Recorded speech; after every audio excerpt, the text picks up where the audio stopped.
আসসালামু আলাইকুম, Sadia's cake and ব্লগে সবাইকে স্বাগত। তো চলে আসলাম আজকে আবার নতুন একটা কেকের ভিডিও নিয়ে। আজকে আমি দেখাবো হচ্ছে 2 টিয়ার একটা কেক। আর এই কেকটা হচ্ছে 4 পাউন্ডের মধ্যে করেছিলাম। আর এই ডেকোরেশনটা আমার অসংখ্য ভার করা হয়ে গিয়েছে। এই ধরনের সিম্পলের মধ্যে গর্জিয়াস 2 টিয়ার কেক কিন্তু আপনারাও চাইলে অনায়াসে করতে পারবেন। তো আশা করছি আজকের ভিডিওটা আপনাদের অনেক বেশি ভালো লাগবে। আর ভালো লাগলে আমার চ্যানেলটা সাবস্ক্রাইব করে আমার ভিডিওর পাশেই থাকবেন। তো চলুন দেখা যাক আজকের ডেকোরেশনটা কিভাবে করি। তো প্রথমে হচ্ছে আমি নিচের লেয়ারটা হচ্ছে 2 পাউন্ডের মধ্যে করেছিলাম। আর 2 পাউন্ডের মধ্যে করার পর এইটা হচ্ছে আমি কেক বেসটা বেক করেছিলাম 6 ইঞ্চি রাউন্ড এবং হচ্ছে আপনার 8 ইঞ্চি হাইট একটা মোল্ডে। 8 ইঞ্চি হাইট মোল্ডে করার পরে এই কেকটার হাইট হয়েছিল 5 ইঞ্চি। আর যেহেতু আমি 6 ইঞ্চি রাউন্ড মোল্ডে করেছিলাম 2 পাউন্ড কেক, সেহেতু হচ্ছে এই কেক বেসটা হয়েছিল হাইটে হয়েছিল 5 ইঞ্চির উপরে। তো উপরেরটা হচ্ছে আমি 2 পাউন্ডে করব, আর উপরেরটা হচ্ছে আমি 5 ইঞ্চি রাউন্ডে করেছিলাম 8 ইঞ্চি হাইট কেকে। আমি ম্যাক্সিমাম টাইমে হাইট কেকগুলো বেক করে থাকি, এতে করে কেকগুলো আমার কাছে বেশি সুন্দর দেখায় এবং আকর্ষণীয় লাগে। তো দেখতেই পাচ্ছেন, যারা হচ্ছে কেক ফিনিশিং আনতে একটু ঝামেলা বোধ করেন, ভালো করে কেক ফিনিশিং আনতে পারেন না, তারা কিন্তু এই টেকনিকটা ফলো করতে পারেন। তো এই শেডটা দিলে পরে আপনার কেকে কিন্তু পারফেক্ট ফিনিশিং আনার প্রয়োজন নেই। তো সুন্দর করে কেকগুলো ক্রিম করে ফিনিশিং দিয়ে আমি নর্মাল ফ্রিজে রেখে দিয়েছিলাম রাতেই। তো এটা হচ্ছে দিনের বেলা সকালে আমি ডেকোরেশনটা করছি, যেহেতু অনেকক্ষণ নর্মাল ফ্রিজে রাখা হয়েছে কেকটা, যার কারণে কেকটা ভালো সেট হয়েছে। তো এইভাবে ভালো করে সেট করার পরে যদি আপনি একটার উপর একটা কেক বসাতে যান তাহলে আপনার ঝামেলা হবে না। তবুও দেখেন কেকটা আমার হাত থেকে পড়ে যাচ্ছিল। আর 2 টিয়ার কেক কিন্তু অনেক তৈরি করেছি, তবুও এখনও হাত ভালো করে পাকাপোক্ত হয়নি। কারণ হচ্ছে 2 টিয়ার কেক সেট করার সময় আমার অনেক ভয় কাজ করে যে হাত থেকে পড়ে গেলেই আবার সে কষ্ট করে আবার ক্রামকোট করতে হবে, আবার সুন্দর করে ক্রিম দিতে হবে, নানান ঝামেলা। এই টেনশনেই হচ্ছে আমি 2 টিয়ার কেক 3 টিয়ার কেকগুলো সেট করতে অনেকটা বেশি টাইম লাগিয়ে ফেলি। তো আজকে যে কেকটা করলাম এই কেকটা আমার অনেক পছন্দের একটা কেক।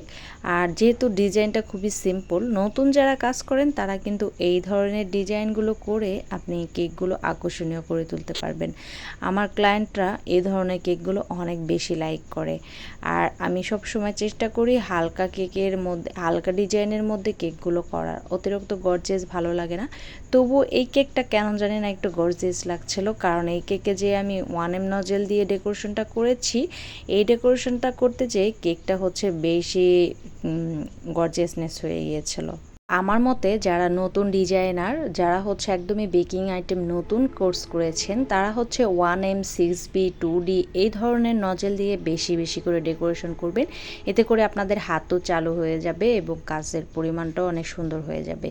আমি যেমন শুরুতেই হচ্ছে এই ধরনের নজেল দিয়ে বেশি কাজ করে থাকতাম, আর এখন তো একদম সব ধরনের ডেকোরেশনই করি মাশাল্লাহ, আলহামদুলিল্লাহ। তো যাই হোক, নতুনদের জন্য একটা সাজেস্ট দিলাম, আপনারা চাইলে এটা ইউজ করতে পারেন। কারণ হচ্ছে প্রথমেই হচ্ছে আপনি ফন্ডেন্ট ডেকোরেশন, ভারী ভারী যে ডেকোরেশনগুলো থাকে সেগুলো কিন্তু করতে পারবেন না। এই জন্য আপনি 1M 6B 2D এই ধরনের নজেল দিয়ে ডেকোরেশনগুলো করে হাতটা পাকাপোক্ত করতে পারেন। তো দেখতেই পাচ্ছেন কিভাবে আমি ডেকোরেশনটা করলাম। এবার এই কেকটা আমি পুরোটাই ডেকোরেশন করার পর কিছু সুগার বল ইউজ করব, কিছু নন এডিবল বাটারফ্লাই ইউজ করব। আর এই ধরনের নন এডিবল বাটারফ্লাই, সুগার বল সব কিছুই বেকিং আইটেম দোকানেগুলো পেয়ে যাবেন, যেখানে হচ্ছে বেকিং আইটেমগুলো সেল করে।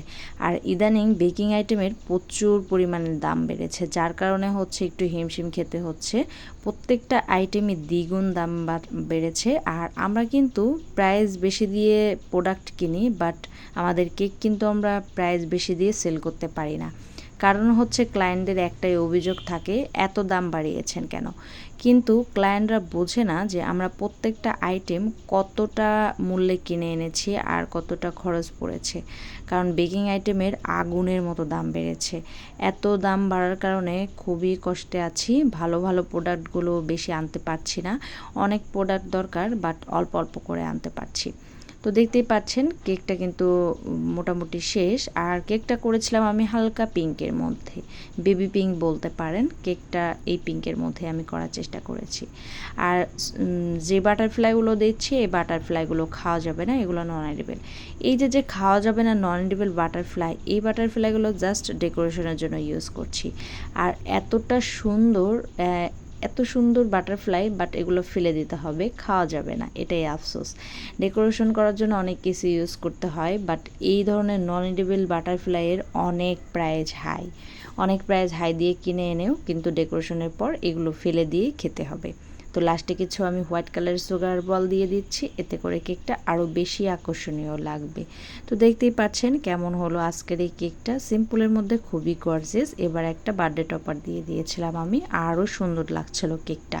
তো কেকটার কালারটা অসম্ভব সুন্দর আসছিল ফ্রিজে রাখার পরে। যাই হোক, কেকটা ভালো লাগলে, ভিডিওটা ভালো লাগলে অবশ্যই লাইক দিবেন।